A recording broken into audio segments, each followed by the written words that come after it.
They called us savages, until we spoke the language of their gods. Part 1. The ships came on a Tuesday morning in the spring of 2157. They appeared above every major city on Earth at exactly the same moment. There was no warning. There was no signal. One second the sky was empty, and the next it was filled with vessels so large they blocked out the sun. Humanity had always wondered if they were alone in the universe. Now they had their answer. Captain Daniel Shaw was stationed at the United Earth Defense Force headquarters in Geneva when the news came through. He was a tall man with gray at his temples and the kind of calm face that made other soldiers feel safe. He had served for 20 years and seen many things, but nothing could have prepared him for this. He stood at the window of his office and watched the massive ship hover above the city like a mountain floating in the air. The aliens made contact within hours. They broadcast a message in every language on Earth simultaneously. They said they came in peace. They said they wanted to talk. They said humanity should prepare to receive their delegation. The message was polite, but there was something cold about it, something that felt like a teacher talking to a very young and very slow child. The meeting was held at the United Nations headquarters in New York. Every nation sent their leaders. Every scientist who could be gathered was brought in. The world held its breath and waited to see what would happen next. Dr. Morgan was among the scientists. She was 34 years old with dark hair and quick eyes that never seemed to stop moving. She was a linguist who specialized in ancient languages and dead civilizations. She had spent her career studying how humans communicated across time and culture. Now, she was about to hear the first words ever spoken by beings from another world. The alien delegation arrived through a beam of light that deposited them in the center of the assembly hall. There were 12 of them representing 12 different species. Some looked almost human.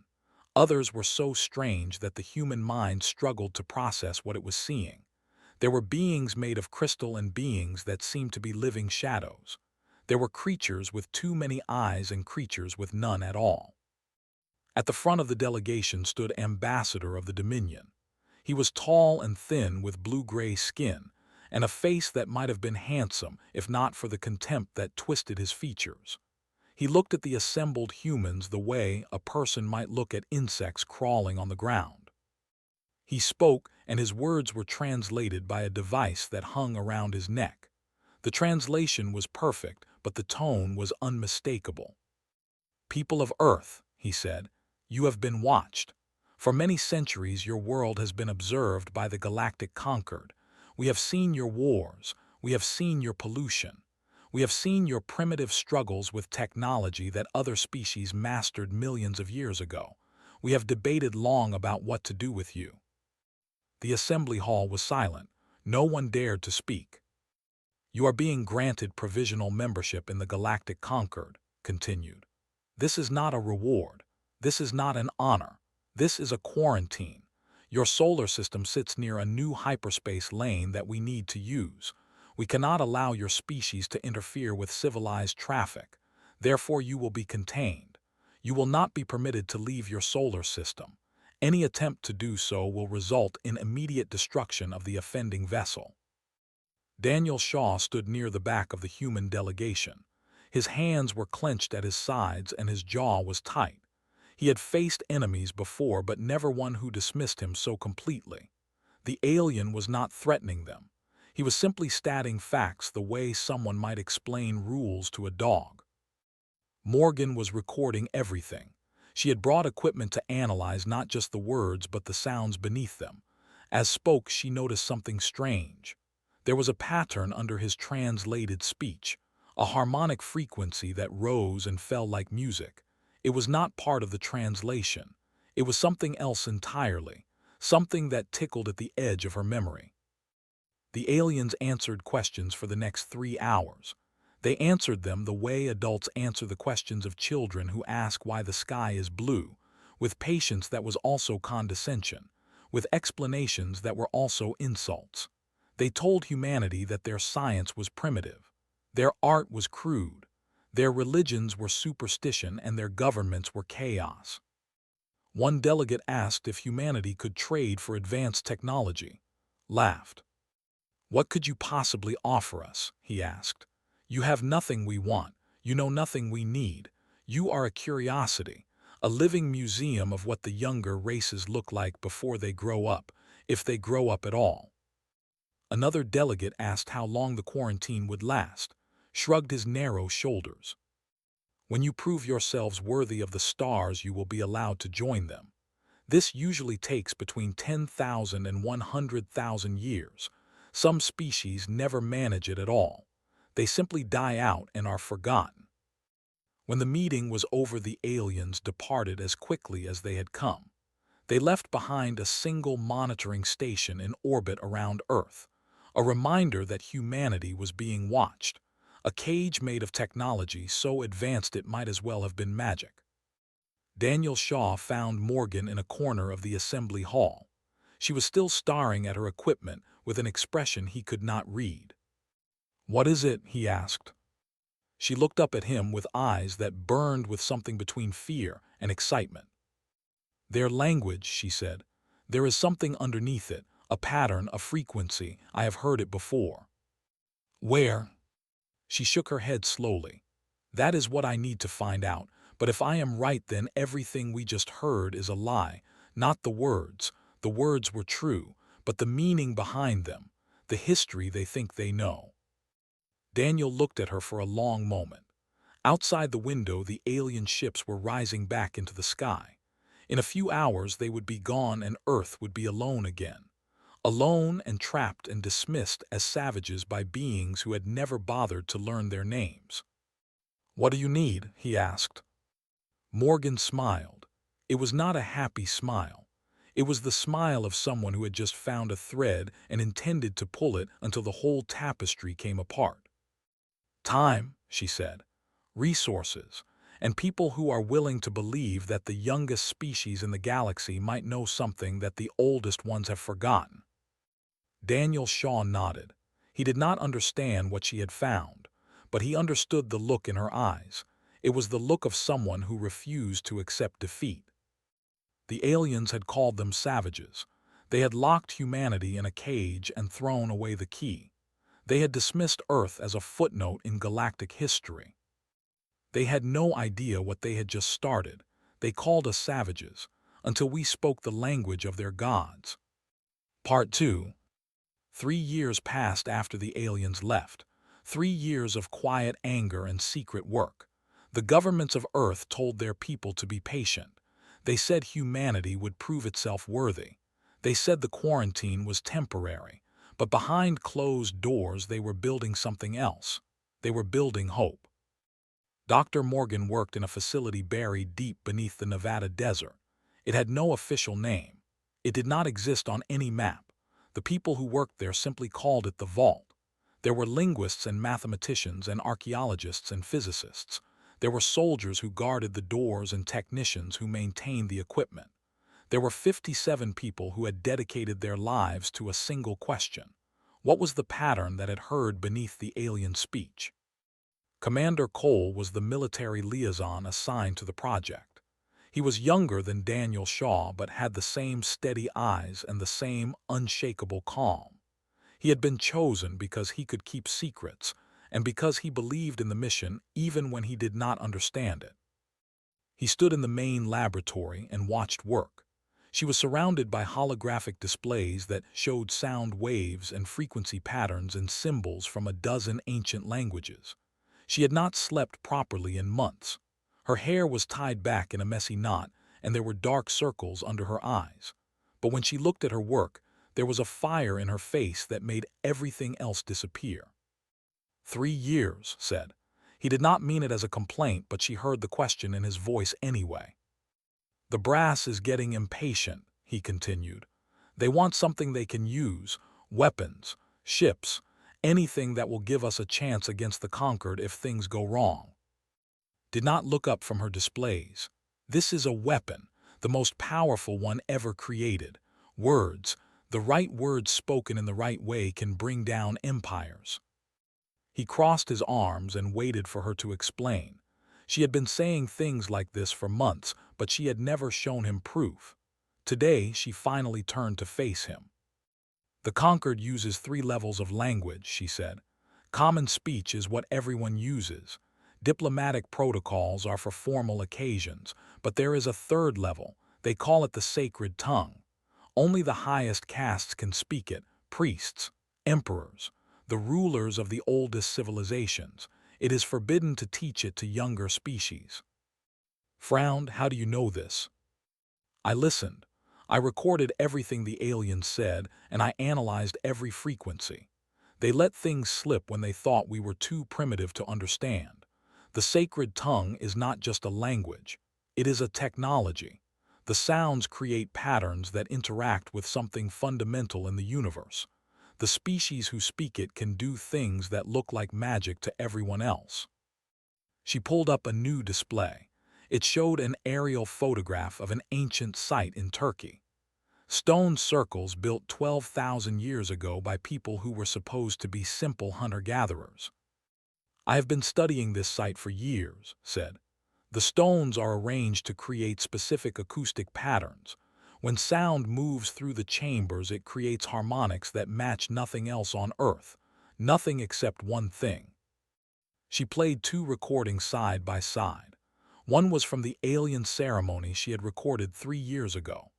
The other was a reconstruction of what ancient priests might have chanted based on the acoustic properties of the site. The patterns were identical. Sat down slowly. His face had gone pale.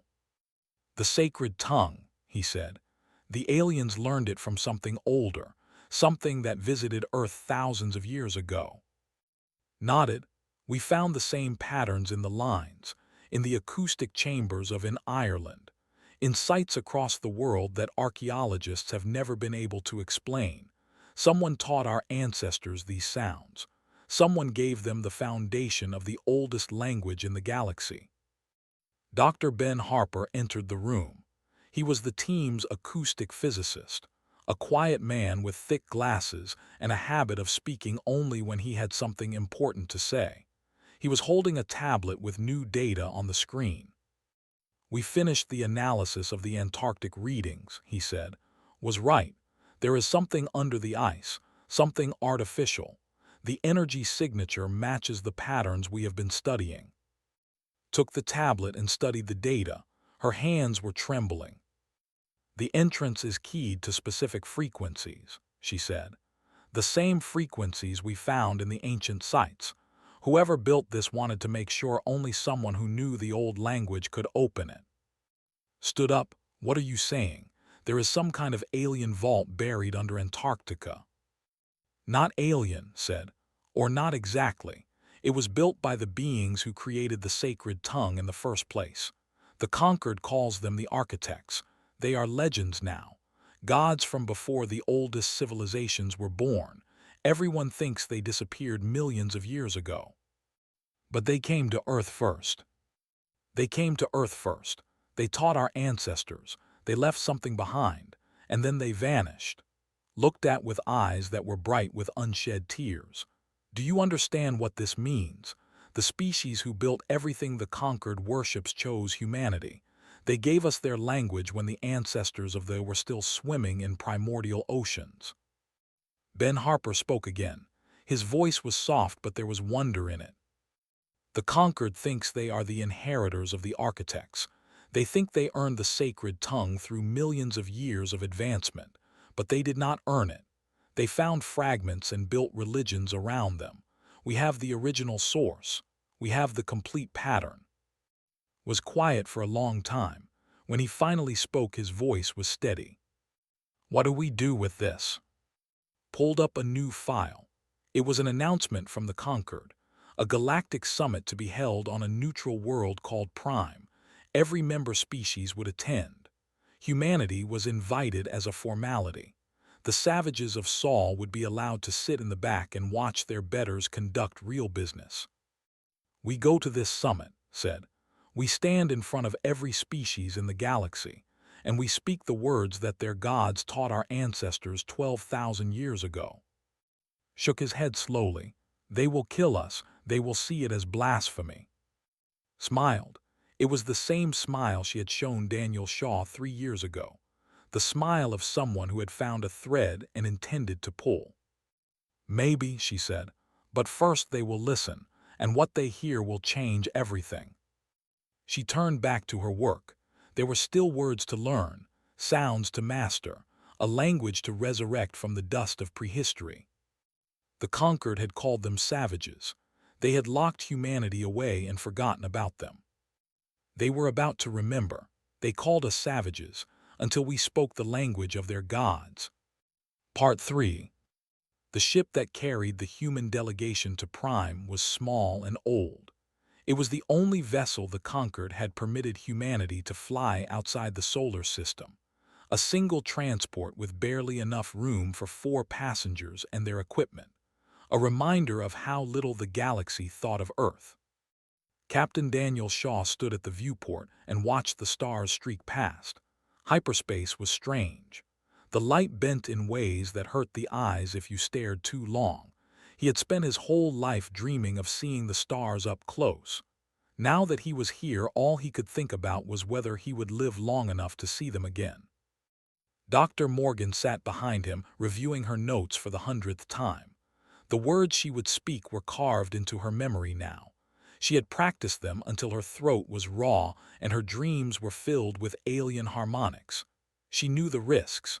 She knew that what she was about to do might be seen as an act of war. Commander Cole checked the weapons they had hidden in their personal belongings.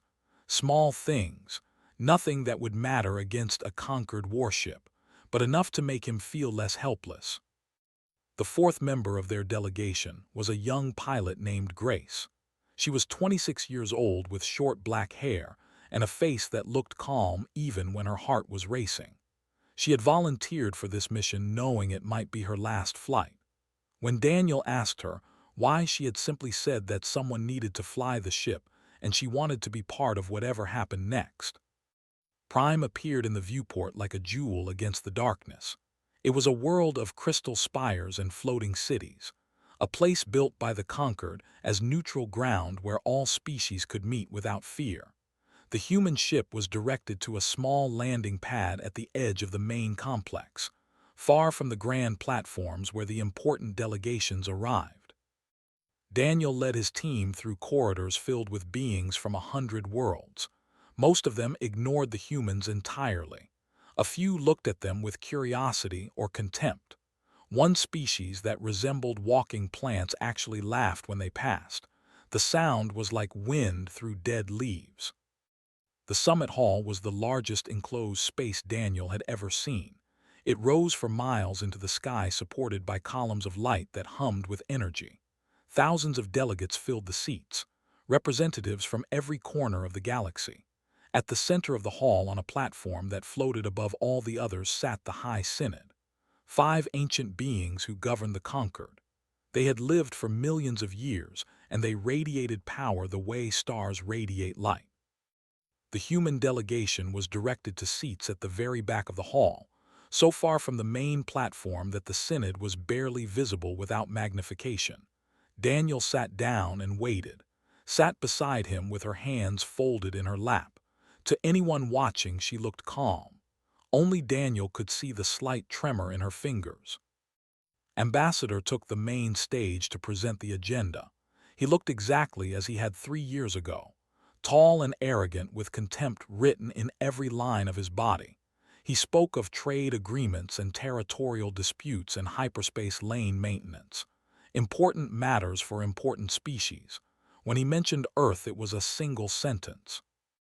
The Sol quarantine zone remains under observation. No changes to current status. That was all. A footnote. A reminder that humanity existed only because the conquered had not bothered to destroy them. Daniel Shaw stood up.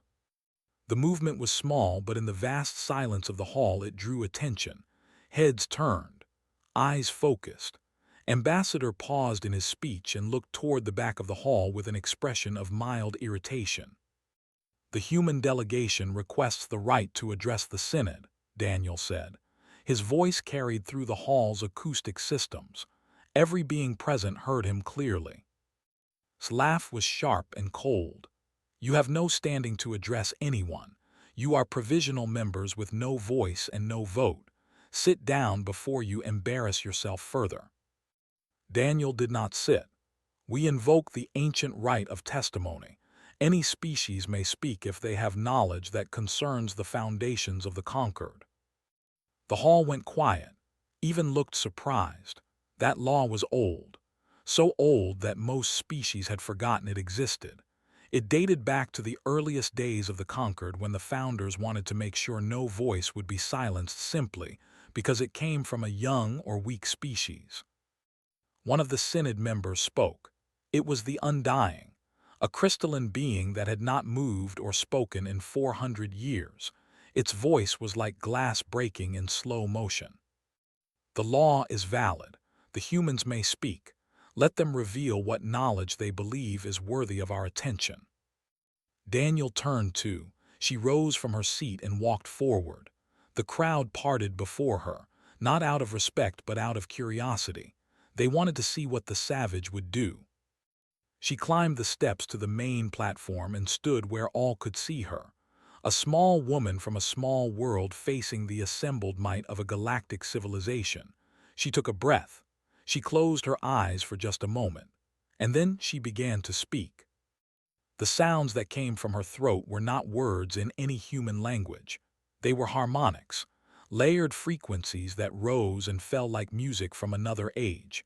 The sacred tongue, spoken by a human, spoken for the first time by someone who was not supposed to know it existed. The hall fell silent, not the silence of contempt, the silence of shock, the silence of beings who were witnessing something impossible. Spoke the old prayers, the hymns that had been sung before the conquered was born. She spoke the names of the architects, the beings who had created everything that the galaxy held sacred. She spoke their words in their language with their patterns intact and perfect. The High Synod rose from their seats, all 5 of them. Beings who had not stood in centuries were now on their feet, staring at the human woman who was speaking the language of their gods.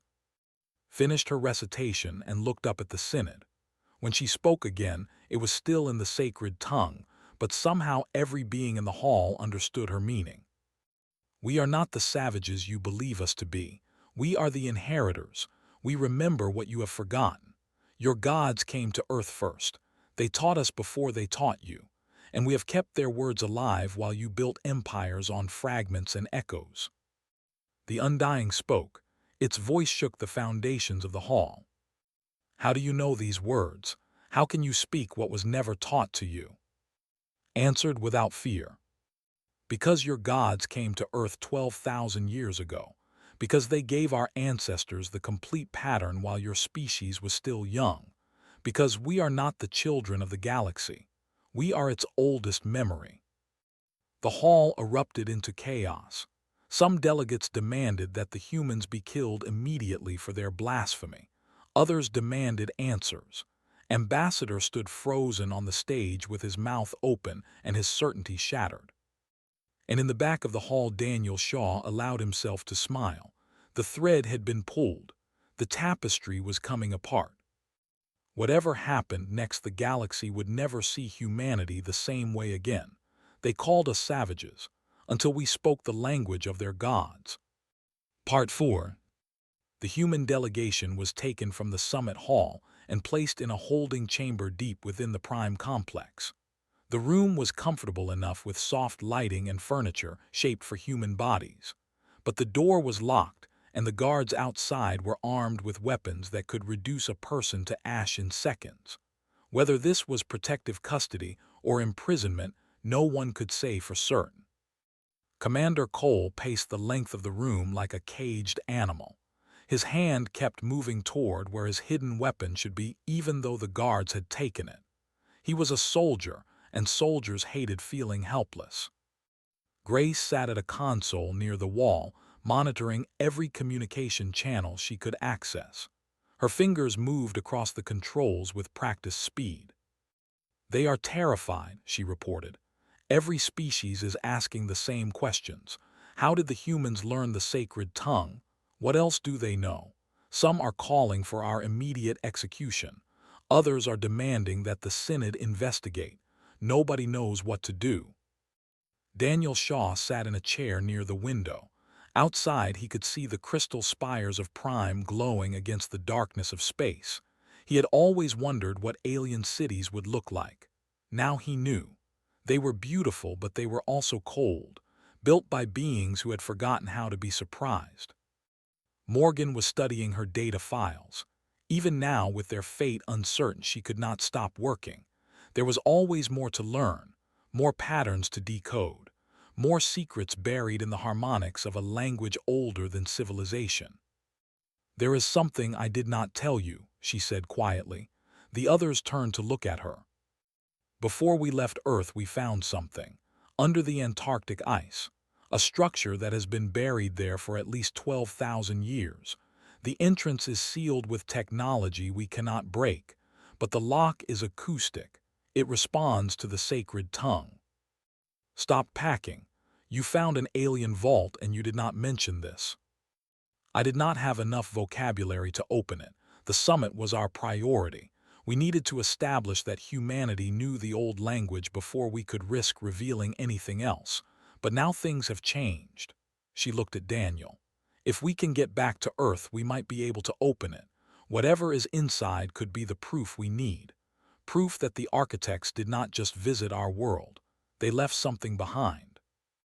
The door opened before anyone could respond.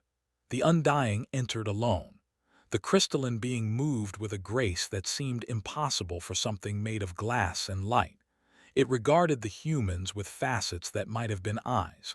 When it spoke, its voice filled the room like music played on broken instruments. "You will explain. You will tell me everything you know about the words you spoke." Daniel stood to face the ancient being. He was not afraid. Fear had left him somewhere in the summit hall when began to speak. Now there was only the cold certainty that they had started something that could not be stopped. "We will," he said. "But first you will answer our questions. The architects.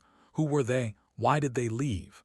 And why would they share their language with a species you consider savages?" Was silent for a long moment. The light within its crystalline form shifted and pulsed like thoughts made visible. When it finally spoke, there was something in its voice that might have been wonder or fear. "The architects were the first intelligence in this galaxy. They arose when the oldest stars were still young. They built that connect every corner of known space. They created the mathematical frameworks that all advanced technology depends upon. They were not gods, but they might as well have been. Everything the conquered has achieved is built upon their foundation." "What happened to them?" "They vanished. Millions of years ago they simply disappeared. They left behind fragments of their language and their technology, monuments scattered across 1,000 worlds, mysteries that we have spent eons trying to understand. The sacred tongue is what remains of their speech. We pieced it together from ruins and relics. We guard it as our most precious inheritance." Stepped forward. "You pieced it together. You reconstructed fragments, but you never had the complete pattern." "No, the complete pattern was lost with the architects themselves. What we speak is an approximation, powerful but incomplete. 12,000 years ago the architects visited Earth. They did not leave fragments. They taught our ancestors directly. They gave us the complete language. We forgot its meaning over time, but we preserved the sounds, in our temples and our songs and our sacred sites. We kept the pattern alive even when we no longer knew what it was." Its form flickered. The light within it grew brighter for a moment before settling back. "This is what I feared. This is what I hoped. The prophecy speaks of this." Frowned. "What prophecy?" "Among the fragments the architects left behind there was a message, a prediction of what would come. It said that one day a young species would arise from an insignificant world, a species that remembered what the older races had forgotten. And when that species spoke the words of creation, the architects would return." The room was silent. The humans looked at each other with expressions that mixed wonder and terror in equal measure. "You think we are that species?" Daniel said slowly. "I do not know what I think. I have lived for millions of years and seen civilizations rise and fall like waves on an endless ocean. I have watched the conquered grow proud and complacent. I have seen species worship the architects as gods while forgetting that gods can return. Moved toward the window and looked out at the stars. Your people have something under the ice on your. I felt it when your linguist spoke. The pattern she used resonated with something far away, something that has been dormant for longer than my species has existed. Nodded. We need to go back. We need to open it. Whatever is inside might have the answers that everyone is looking for. Or it might have something else entirely. The architects were not kind in the way younger species understand kindness. They were not cruel either. They were simply vast. Their purposes were beyond comprehension. Whatever they left on your world was left for a reason. Are you certain you wish to discover what that reason was? Daniel looked at his team, with his soldiers' caution and his soldiers' courage, at Grace with her steady hands and steady heart, with her burning eyes and her unshakable faith. They had come too far to turn back now. They had spoken words that had shattered the certainty of a galactic civilization. There was only one path forward. "We are certain," he said. "Take us back to Earth, help us open the vault, and let us find out together what the architects wanted humanity to know." Turned back to face them. When it spoke, there was something new in its voice, something that might have been respect. "Very well, I will accompany you. Others will come as well. What happens on your world may reshape everything the conquered believes. For better or worse, the prophecy has begun." The door opened and guards entered to escort the humans to their ship. But they were no longer prisoners. They were something else now, witnesses to a truth that had been buried for. And somewhere beneath the ice of Antarctica, something ancient stirred in its long sleep. Waiting for the voices that would finally call it home, they called us savages, until we spoke the language of their gods. Part 5. The journey back to Earth took 3 days. 3 days of silence and anticipation. 3 days of watching the stars blur past while the weight of what was coming pressed down on everyone aboard. The human ship was no longer alone. A convoy of vessels from 7 different species followed behind it, representatives who had chosen to witness whatever happened next. Ambassador was among them.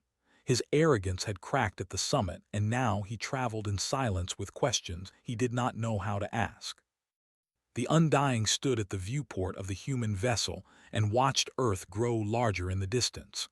The blue planet hung in the darkness like a precious stone, a world that the conquered had dismissed as primitive, a world that might hold the key to everything. Captain Daniel Shaw stood beside the ancient being and tried to imagine what it must be thinking. Had lived for millions of years. It had seen empires rise and fall. It had witnessed the birth of species that now ruled star systems. And yet here it was traveling to a world it had never considered important before. "Are you afraid?" Daniel asked. His crystalline form flickered with inner light. "I do not experience fear the way your species does, but I feel something, anticipation perhaps, or wonder. I had accepted that the mysteries of the architects would never be solved, that we would spend eternity building on foundations we did not understand. Now I am not so certain."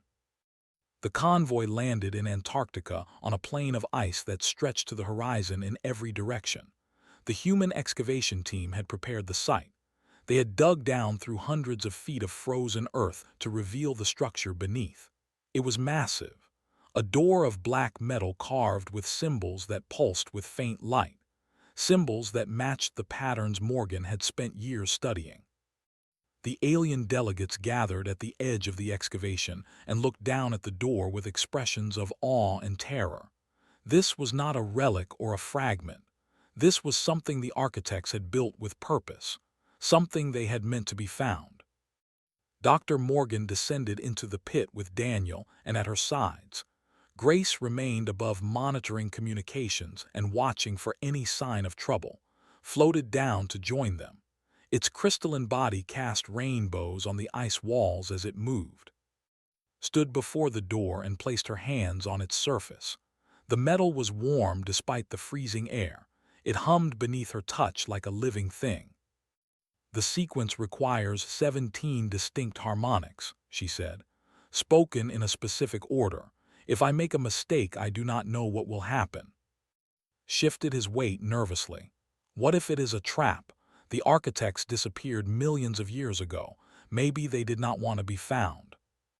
Or maybe they have been waiting, Daniel said, waiting for someone who remembered their words. Closed her eyes and began to speak.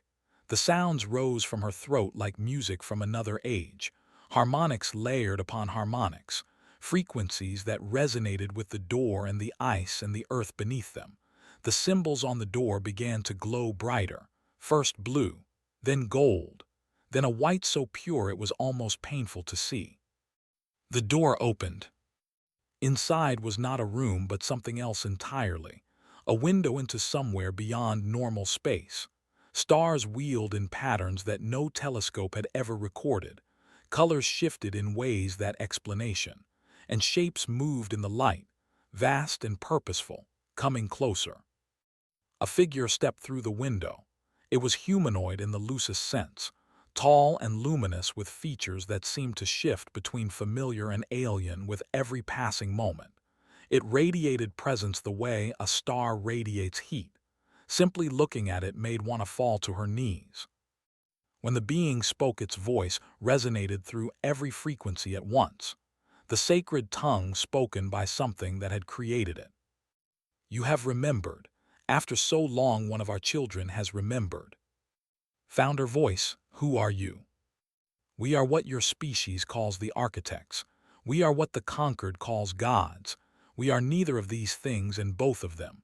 We are simply those who came before." Above them, at the edge of the pit, the alien delegates watched in stunned silence, had fallen to his knees.